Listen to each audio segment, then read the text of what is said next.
very good morning to all of you joining the online platform today.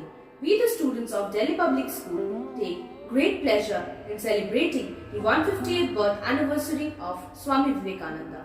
Swami Vivekananda was born on 12 January 1863 in the city of Joy, Calcutta.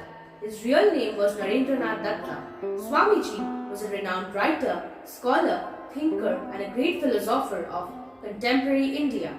His father, Vishwanath Datta, was a successful lawyer in the Supreme Court of Calcutta.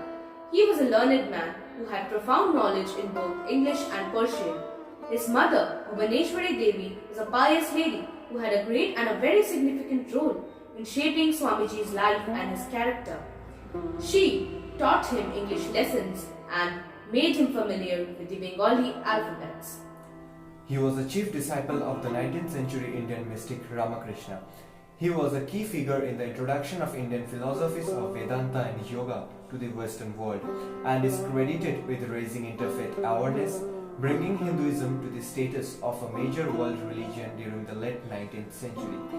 He was a major force in the revival of Hinduism in India and contributed to the concept of Indian nationalism as a tool to fight against the British Empire in colonial India. Vivekananda founded the Ramakrishna Mutt and Ramakrishna Mission.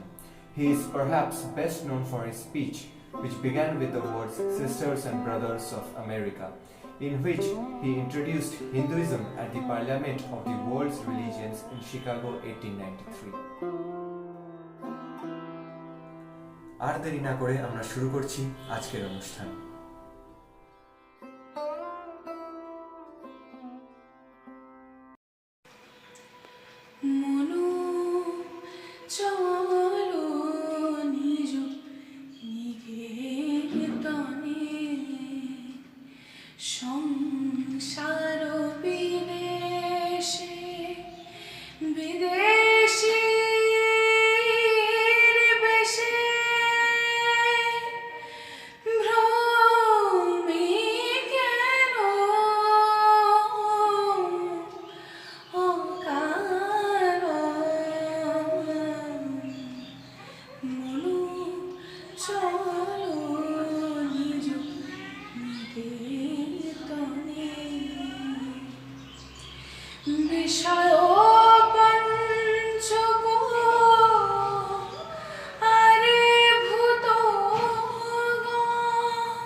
यस्तु सर्वाणि भूतानि आत्मन्येवान् पश्यति सर्वभूतेषु जत्मानं ततो न विजुगुप्सते. Ishavasya Upanishad, verse 6.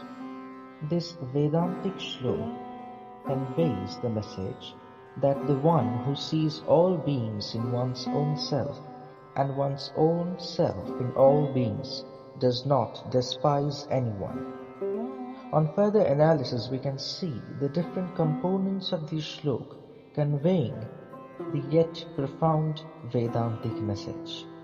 Yah, he who, the mendicant, who wants to be freed, anupashyati, sees, sarvani bhutani, all beings, beginning from the unmanifested and ending with the immobile, as existing, atmani eva, in the very self. That is, he does not see them as different from the self, sarva bhuteshu cha, and in all those beings sees Atmanam, the self, sees the self of those beings as his own self. Thus, we can say that, just as I, the soul of the body, which is an aggregate of causes and effects, am the witness of all perceptions, and as such, I am the source of its consciousness, and am pure and unconditioned.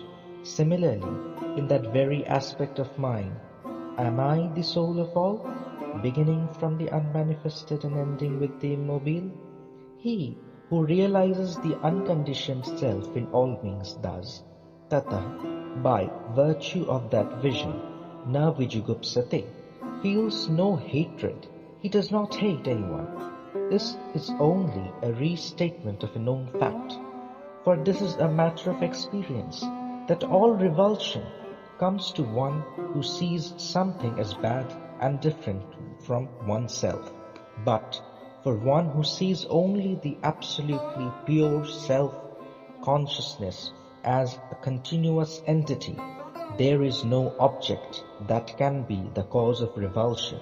Therefore, that individual does not hate, he is not a bigod, and hence he is experiencing pure consciousness and has compassion towards all living and non-living creatures, whether they are biotic or abiotic components of the universe, and always strives for protecting the equilibrium of these forces so that everyone can live peacefully and happily. The deity worshipped by Swamiji shines radiantly through Swamiji's quest of India. She is his India. She was his dream and treasure of his meditation. Ganga, Yamuna, Saraswati, Himalaya, Varanasi were his ballads of day and night. The land where people has attained its highest towards gentleness, towards generosity, towards purity, and towards calmness. And above all, the land of introspection and spirituality. It is India. Swamiji এমন এক ভারতের স্বপ্ন দেখতেন যেখানে থাকবে না ক্ষুধার জন্য আর্তনাদ, স্বার্থের জন্য শোষণ, লোভের জন্য নিপীড়ন, গরিমার জন্য অবহেলা। নবভারতের রূপকার স্বামীজি চেয়েছিলেন নতুন ভারত গড়ে উঠবে প্রকৃত মানুষদের নিয়ে। তিনি বলেন, নতুন ভারত বেরুক, বেরুক লাঙল ধরে, চাষার কুটির ভেদ করে, জেলে মাল্লা মুচি মেথরের ঝুপড়ির মধ্য হতে, বেরুক মুদির দোকান থেকে, ভুনাওয়ালার উনুনের পাশ থেকে, বেরুক কারখানা থেকে, হাট থেকে, বাজার থেকে, বেরুক জঙ্গল পাহাড় পর্বত থেকে। India will be raised, but not with the power of the flesh, but with the power of the spirit. Not with the flag of destruction, but with the flag of peace and love. Say not that you are weak. The spirit is omnipotent. স্বামীজির ভারত সাধনায় ছিল স্বদেশ ও স্বদেশবাসীর মুক্তি। ভারতবাসীর প্রতি আহ্বান জানিয়ে স্বামীজি বলেন, সদর্পে বলো আমি ভারতবাসী, ভারতবাসী আমার ভাই। তিনি বলতেন, ভারতবাসী আমার ভাই, ভারতবাসী আমার প্রাণ, ভারতের দেবদেবী আমার ঈশ্বর, ভারতের সমাজ আমার শিশুসজ্জা, আমার যৌবনের উপবন, আমার বার্ধক্যের বারাণসী। বলো ভাই, ভারতের মৃত্তিকা আমার স্বর্গ, ভারতের কল্যাণ আমার কল্যাণ। Have tremendous faith in yourselves. Have that faith, each one of you, in yourself, that eternal power is lodged in every soul, and you will revive the whole of India. We must enter into the life of every race in India and abroad. This is the time to decide your future while you possess the energy of the youth. Work, this is the time for the freshest, the untouched and unsmelled flowers alone are to be laid at the feet of the Lord. another significant thing in the message of Swami Vivekananda was women should be educated. He said, why is our country so violent, powerless than others? It is because of disrespect to power. Here he referred power to women. Swamiji had a dream to establish women's mutt, keeping in view of Shrima Sarada Devi in the center.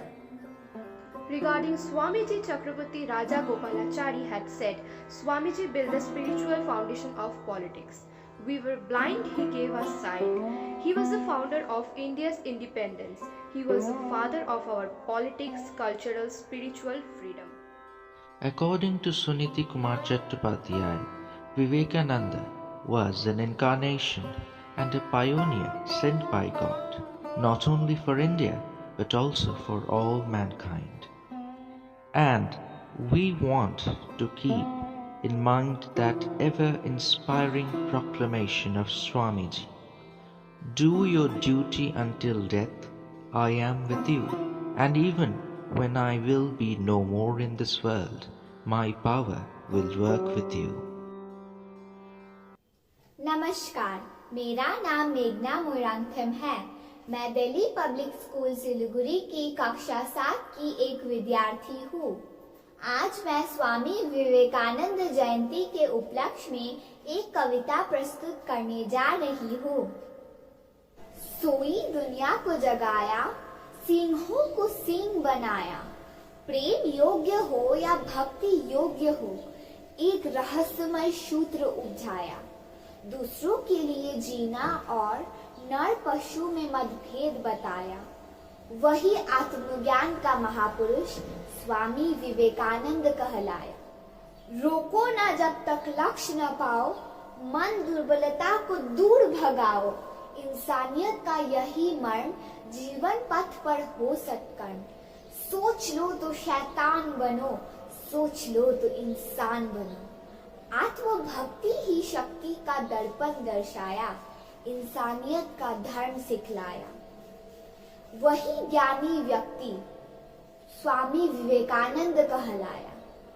नव भारतवर्ष का निर्माण, नव आत्मज्ञान की उत्पत्ति, सत हृदय ईश्वर की भक्ति, कर अग्रसर नवरक्त वाहकों को, हाँ वही महात्मा इस जग में प्यारा, स्वामी विवेकानंद कहलाया। धन्यवाद।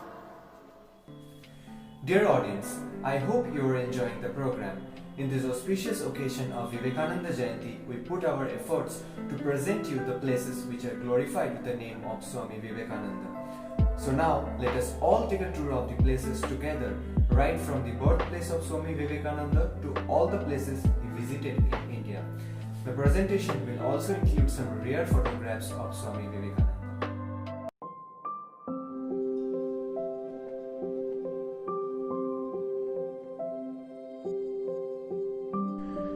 সূর্য যদি মেঘাচ্ছন্ন হয় কিছুক্ষণ, যদি বা আকাশ হ্যারো বিষণ্ণ গম্ভীর, ধৈর্য ধরো কিছুকাল হে বীর হৃদয়, জয় তব যেন সুনিশ্চয়। শীত যায় গ্রীষ্ম আসে তার পাছে পাছে, ঢেউ পড়ে ওঠে পুনঃ তারই সাথে সাথে, আলো ছায়া আগাইয়া দেয় পরস্পরে, হও তবে ধীর স্থির বীর।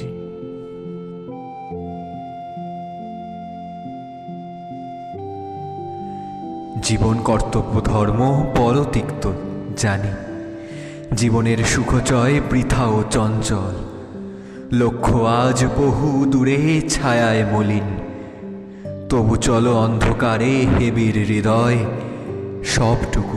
সবটুকু শক্তি সাথে লই।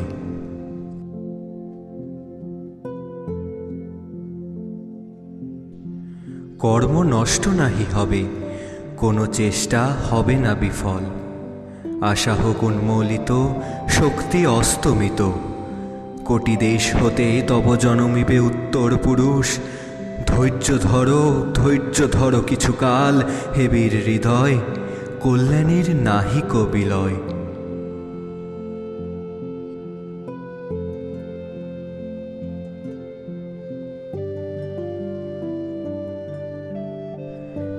জ্ঞানী গুণী মুষ্টিমেয় জীবনের পথে, তবু তারাই হেথা হন কর্ণধার, জনগণ তাহাদের বোঝে বহু পরে, চাহিও না কারো পানে, ধীরে লয়ে চলো। সাথে তব ক্রান্তদর্শী দূরদর্শী যারা, সাথে তব ভগবান সর্বশক্তিমান, আশিস ঝরিয়া পড়ে তব শিরে, তুমি মহাপ্রাণ। সত্য হোক, শিব হোক, সকলই তোমার, সকলই তোমার, সকলই তোমার।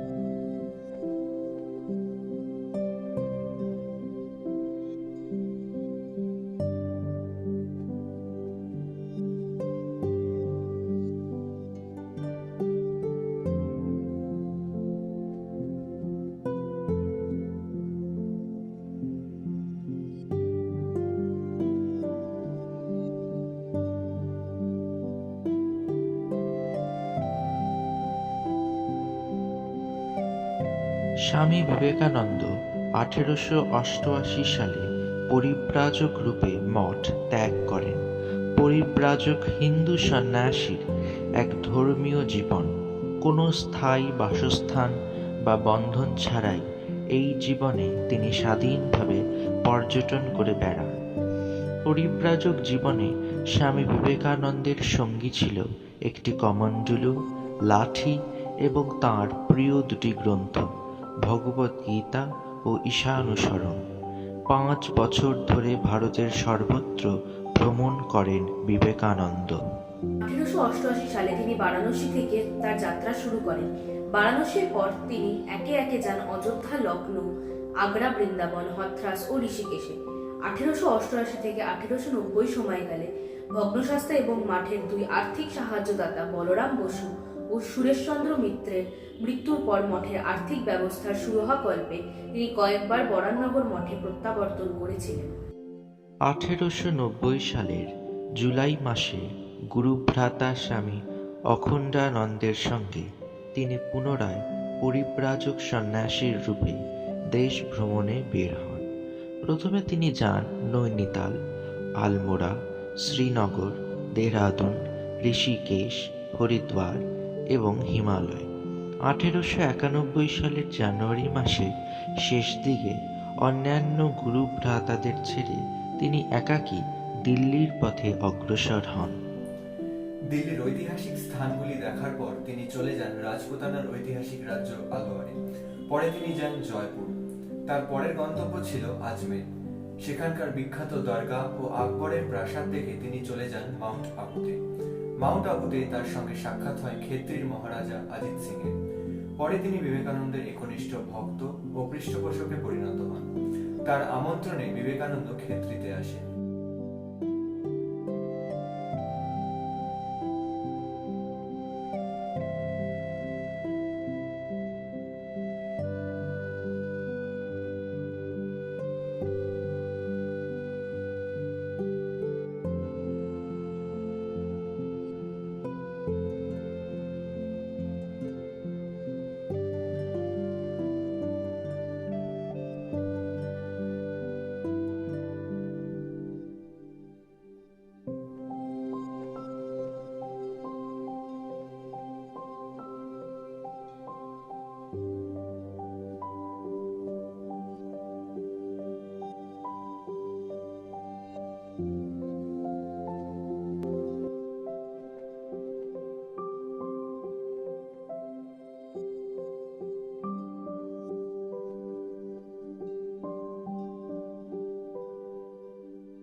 মহারাজার পরামর্শে তিনি বিবেকানন্দ বিবেকানন্দ নাম ধারণ করেন।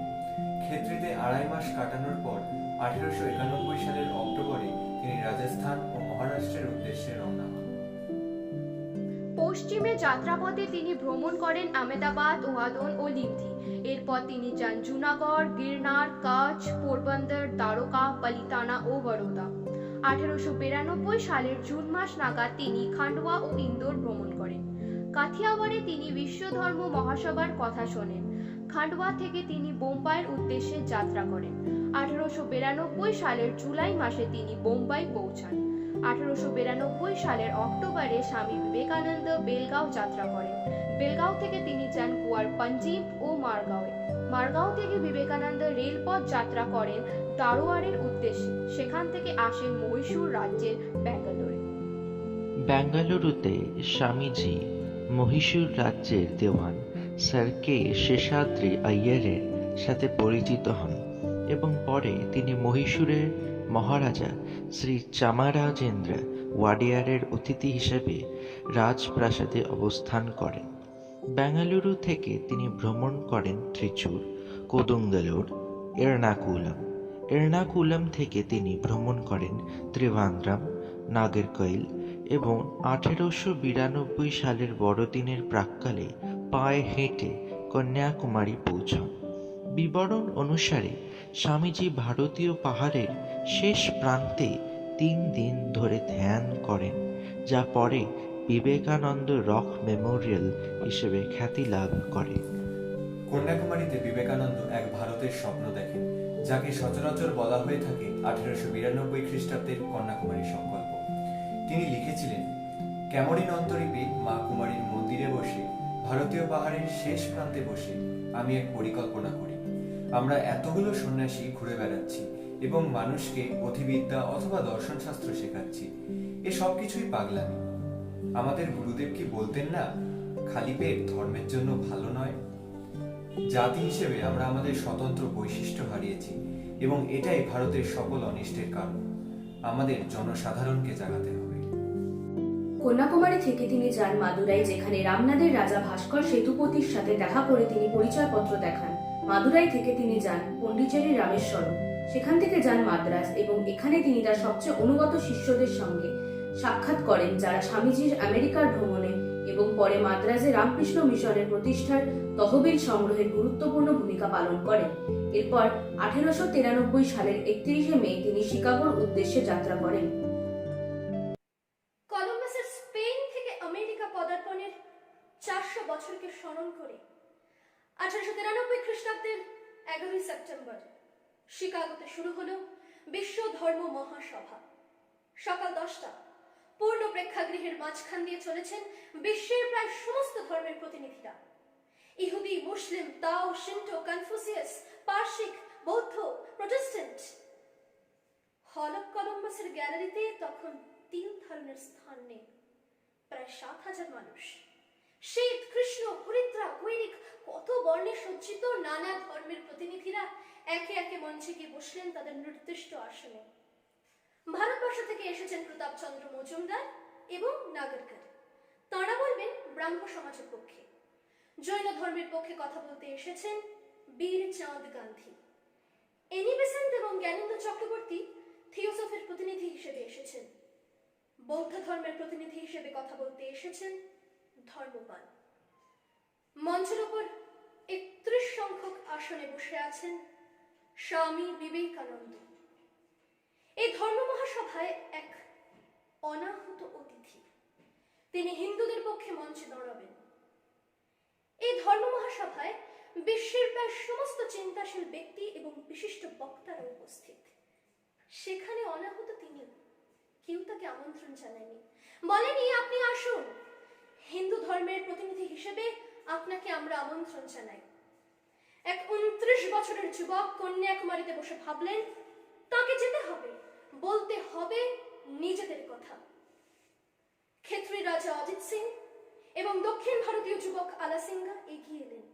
তারপর জাহাজ পাড়ি দিয়ে সুদূর আমেরিকা। সেখানে কত কষ্ট, কত অভাব, টাকা নেই, মাথা গোঁজার ঠাঁই নেই, সামান্য খাবার জুটেনি কতদিন। আবার পাশে এসে দাঁড়িয়েছেন কত অজানা মানুষ, সব যেন ভিড় করে আসছে তার মাথায়। পারবেন তো জয় করতে? বুক দুরুদুরু করে। বিবেকানন্দের গৈরিক বসন কিঞ্চিত আকৃষ্ট করেছিল দর্শকদের। দেবী সরস্বতীকে প্রণাম করে অগ্রসর হলেন।